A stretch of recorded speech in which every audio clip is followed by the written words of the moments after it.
No quiero más mate, vieja. Para Raquel Sánchez. Todos amábamos al profesor de historia. Todos admirábamos su lento caminar, su busito escote en V, su encanecida mirada.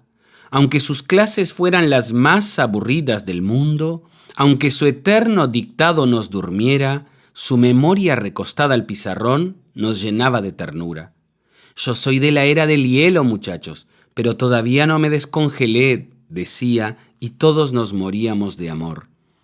Él entraba al salón, dejaba su portafolio sobre la mesa, se cambiaba los lentes de lejos por los de cerca. Con estos los veo mejor, muchachos, decía. Se apoyaba al pizarrón y preguntaba, ¿dónde quedamos? Siempre era Lorena, desde su primer banco, con sus apuntes al día, la que le alcanzaba su cuaderno, el eslabón entre las clases. Él leía el último párrafo de Lorena y decía, bueno, apunten ahí.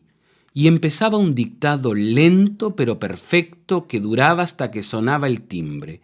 Todo el año fue igual. ¡Qué memoria impresionante!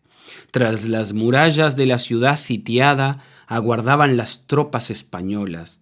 Pronunciaba la voz entre el crujir de hojas mientras nuestras manos bailaban sobre la descripción del ejército revolucionario. Recuerdo que aquel día lo vi subir las escaleras acompañado por un señor con pantalones verdes, zapatos amarillos y una remera con una calavera. A todos nos llamó la atención. El hombre se frenaba para esperar al profesor. Entramos al salón, nos sentamos.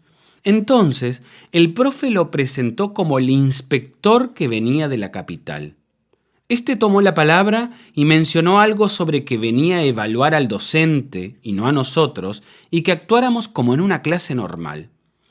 Después de las palabras del inspector, el profe apoyó su portafolio sobre la mesa, se cambió los lentes y preguntó, ¿dónde quedamos la clase pasada? Lorena le alcanzó su cuaderno, él leyó el último párrafo y dijo, bueno, apunten ahí, y continuó dictando como siempre, como lo había hecho desde el comienzo de los tiempos. Yo estaba nervioso ese día, porque miraba de reojo al inspector y parecía incómodo, como si en su banco algún clavo molestara su sentar.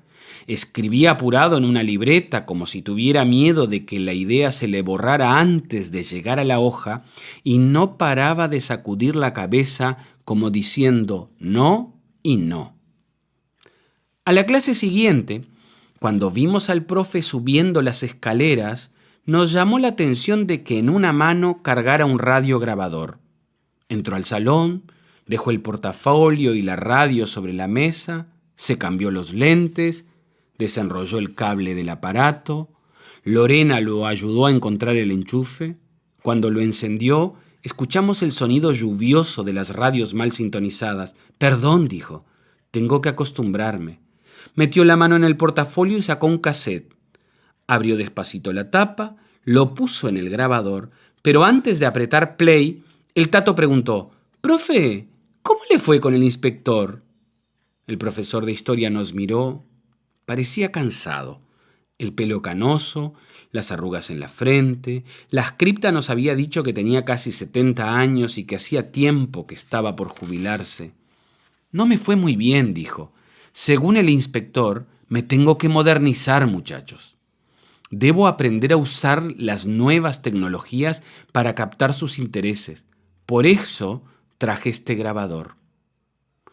Todos recordamos ese día como uno de los mayores acontecimientos de nuestra vida liceal. Él apretó play y empezó a sonar su voz suave, pero más lenta, como si estuviera frenado. Desde el parlante surgía el dictado de siempre, mientras nuestro profesor se quedaba parado contra el pizarrón en silencio. Fue maravilloso. Al día siguiente de la inspección, en su casa, el profe se había grabado dictándonos, haciendo las pausas más prolongadas, imaginando el tiempo de nuestras lapiceras, y si bien ese día nos perdíamos en la velocidad de la cinta, nadie quiso complicarlo pidiendo que pusiera pausa o que rebobinara. Y así, El grabador nos fue dictando algunos pormenores de la guerra, mientras el profesor miraba atento el girar del cassette, como controlando que la voz del aparato no se equivocara. Entonces sucedió la frase que nos enamoró, la que usamos como una señal de nuestra hermandad, la que repetimos siempre que nos reencontramos. En una de las pausas, más prolongada que las anteriores, lo oímos decir con la voz un poco más baja, como si fuera a confesar un secreto, como intentando no ser captado por la tecnología: «No quiero más mate, vieja».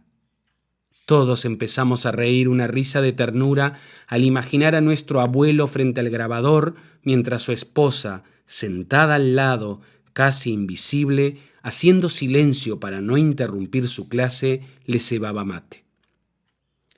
Soy Fabián Severo y esta historia que acabo de leer pertenece al libro Costuras.